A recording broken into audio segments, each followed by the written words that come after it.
वो ठीक नहीं है, वहां शांति नहीं है। मणिपुर के अंदर शांति कैसे स्थापित हो, हम सबको इसकी चिंता करने की आवश्यकता है। और जिस तरह हमारी बहनों को वह निर्वस्त्र करके घुमाया, ऐसी घटनाओं की पुनरावृत्ति इस देश के अंदर नहीं हो, इस बारे में दिल्ली की सरकार को सोचना चाहिए। अच्छा तो ये होता कि प्रधानमंत्री जी पहले ही दिन आके वक्तव्य दे देते, तो ये 15 दिन जो खराब हुए हमारे लोगों के बोलने के लिए, जिस तरह आप 3-3 मिनट की पाबंदी कर रहे हो, पहले तो आधा घंटे लोग बोले, अब लास्ट में 3 मिनट, तो 3 मिनट में सर नहीं बोल सकते हम लोग। हमारी भी पार्टियां, सब हर आदमी चाहता है, लोग कहते हैं लोकसभा में आप जाओ, सवाल उठाओ, बात उठाओ, कहां से उठाएंगे? ये लोग फिर सेटिंग करके वापस मिलकर अपना भाषण दे लेते हैं और हमारे जैसे लोग बीच में रह जाते हैं। तो समझ में मणिपुर के साथ साथ मैं राजस्थान के अंदर जो रुक जाओ यार, आप बीच में क्यों बोल रहे हो? राजस्थान पे भी आ जाऊंगा।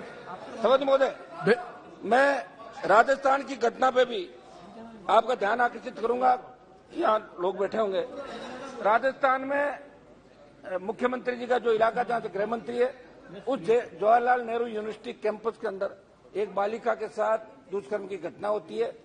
उस कैंपस के साथ अभी कुछ दिनों पहले, और एक किसान की बेटी को भीलवाड़ा के कोटली में दुष्कर्म करके उसको जिंदा जलाया जाता है। जब तक वो जल नहीं जाती तब तक उसको कोयले की भट्टी के अंदर डाल दिया जाता है। ये राजस्थान की घटना है।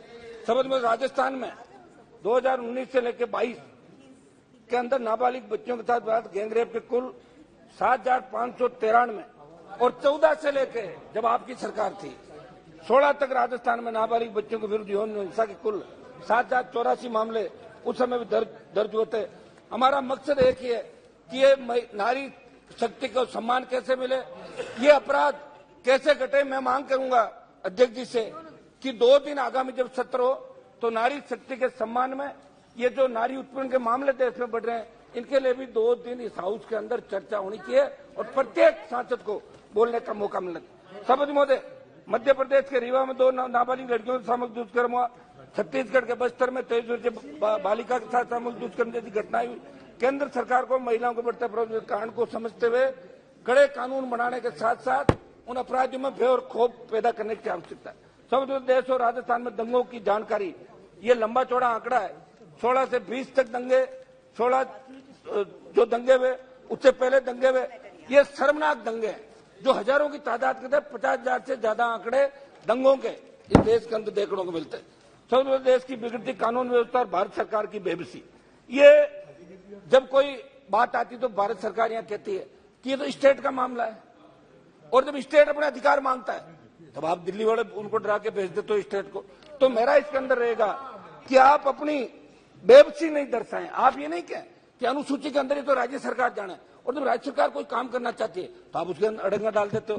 तो मेरा आपसे आग्रह है कि छोटी पार्टियों को भी नहीं दबाएं, क्योंकि आप जिस एनडीए के सारे सत्ता के अंदर आए 303 पे पहुंच गए।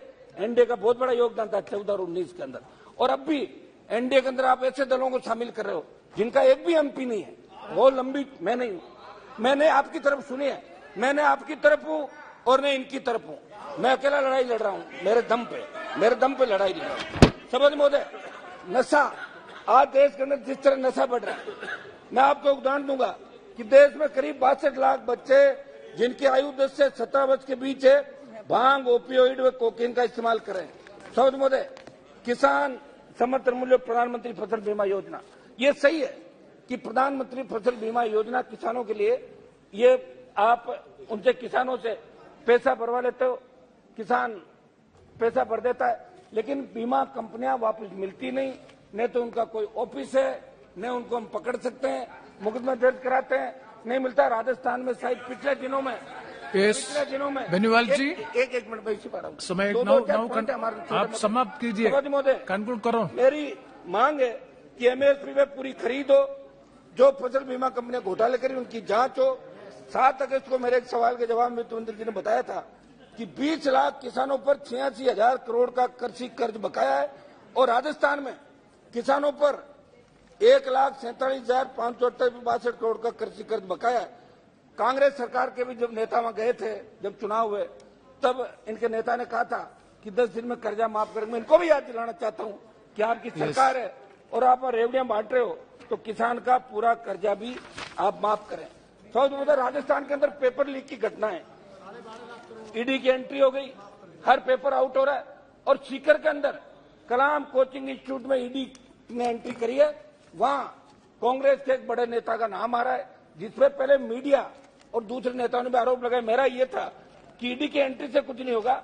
आप क्या करते हैं, ईडी और सीबीआई को भेजते हैं और जब आपकी पार्टी ज्वाइन करता है उस केस को खत्म कर देते हैं। मेरा एक निवेदन है, समाप्त करो। एक मिनट साहब, कुछ पॉइंट पे आ रहा हूँ सर। आप देखो, वातावरण बिगाड़ो मत, आप सुनो, मैं इसी मूड में हूँ आज। आपका एडिशनल समय दिया, अगर नहीं बोल पाया तो फिर वातावरण खराब करो।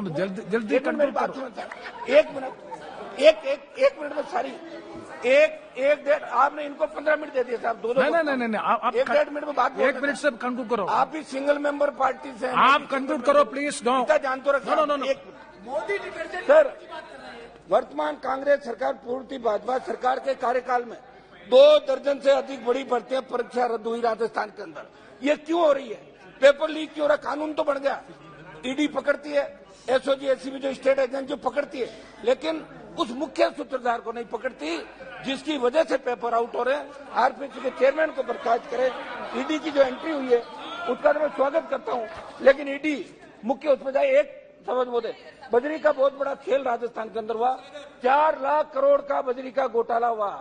कांग्रेस के नेताओं के साथ साथ भारतीय जनता पार्टी के कई नेता भी बजरी के खेल के अंदर शामिल है। मेरा यह है कि ईडी बजरी के अंदर भी ईडी की एंट्री हो, बजरी माफिया का इलाज हो। ये हम लगातार एलजेपी पार्टी आंदोलन कर रही है, ये मैं आपसे मांग करता हूं। एक मिनट सभापति महोदय, एक हमारा था ये बढ़ती महंगाई। सभापति महोदय, 1 मिनट में सारी बात खत्म कर रहा हूं। महंगाई 2014 के अंदर जब सरकार आई, पेट्रोल डीजल 50, 52, 55 रुपए था, आज 100 रुपए चला गया।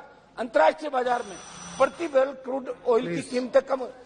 बात point final conclusion last page. ये एक मिनट साहब, ईआरसीपी अच्छा बोल रहा हूँ साहब, अच्छा भाषण है, लेकिन समय नहीं है इसलिए प्रॉब्लम। ईआरसीपी जो हमारी ईस्टर्न कैनाल परियोजना है, जिसमें राजस्थान के पूर्व के 12-13 जिले जुड़ेंगे, केंद्र राज्य पर डाल देता है, राज्य केंद्र पर डाल देता है। मेरी मांग है कि केंद्र के अंदर जल संसाधन मंत्री राजस्थान से आते हैं, भाषणों से काम नहीं चलेगा, वोट लेने से वापस जाना पड़ेगा। मैं मांग करता हूं कि इसको केंद्रीय परियोजना दिल्ली की सरकार घोषित करे। चुनाव का समय या एक मिनट साहब समाप्त करता हूं। किसान आंदोलन हुआ, पहलवान बेटियां, आप बैठिए। एक मिनट हमारी पहलवान बेटियां न्याय के लिए जंतर मंतर पे बैठी थी। उन पहलवान बेटियों का उत्पीड़न हुआ, उनका शोषण हुआ, उन्हें मुकदमा दर्ज कराने के सुप्रीम कोर्ट जाना पड़ा। इससे ज्यादा शर्मनाक बात नहीं हो सकती। कौन सा महिला लोग करते हो? प्लीज बेनीवाल जी बात करते हैं तो हरियाणा के अंदर, एक मिनट लास्ट खत्म करता हूं, हरियाणा में जाट आरक्षण आंदोलन के अंदर 50 से ज्यादा हमारे समाज के बच्चों ने शहादत दी। आपने जब बात करी, वार्ता करी, तब आपने कहा था कि मुकदमे वापस लेंगे। उन जाट नौजवान जेलों के अंदर बैठे हैं, जाट, पटेल और हमारे मराठे, जो गुजर, जिन जिन लोगों ने आंदोलन किया, मुकदमे देश की सरकार को। एक मिनट नो प्लीज, एक कितना समय आप 10 मिनट लिया ना। मेरी एक मांग ये रहेगी कि सभापति महोदय, हमारे राजस्थान से जो जिनका हमारा खून का रिश्ता है, विश्नोई जो पंथ बना, वो जाट समाज से 99% लोग विश्नोई बने। हमें वहां आरक्षण है, उनको भी दिल्ली में केंद्र में आरक्षण मिलना चाहिए। सिद्ध जो हमारे भाई उनको मिले, काम खानियों को मिले। मेरी ये मांग है कि जो हमारे भरतपुर, धौलपुर के साथ अन्य 8-9 राज्य के जाट है, जो स्टेट में आरक्षण मिलता है, धन्यवाद। Next Mahua Moitra ji, no please. मेरी मांग है कि एक लास्ट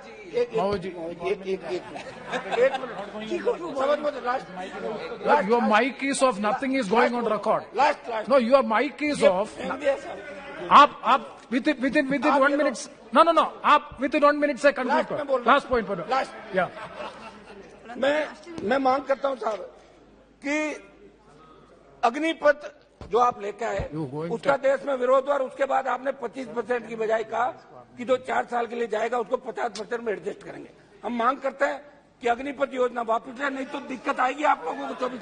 और इसमें मेरी मांग है, खत्म तो कर दूं, मैं खत्म तो करूंगा इसको। अग्निपथ के अंदर मेरी मांग है, सेना के अंदर आई रेजिमेंट, गुजर रेजिमेंट का भी जाट रेजिमेंट की तरह गठन किया जाए, ताकि ये नौजवान भी सेना में लड़ने के लिए जा सके। सेना के सम्मान को ठेस नहीं लगने देंगे। बहुत बहुत आपको धन्यवाद। Thank you.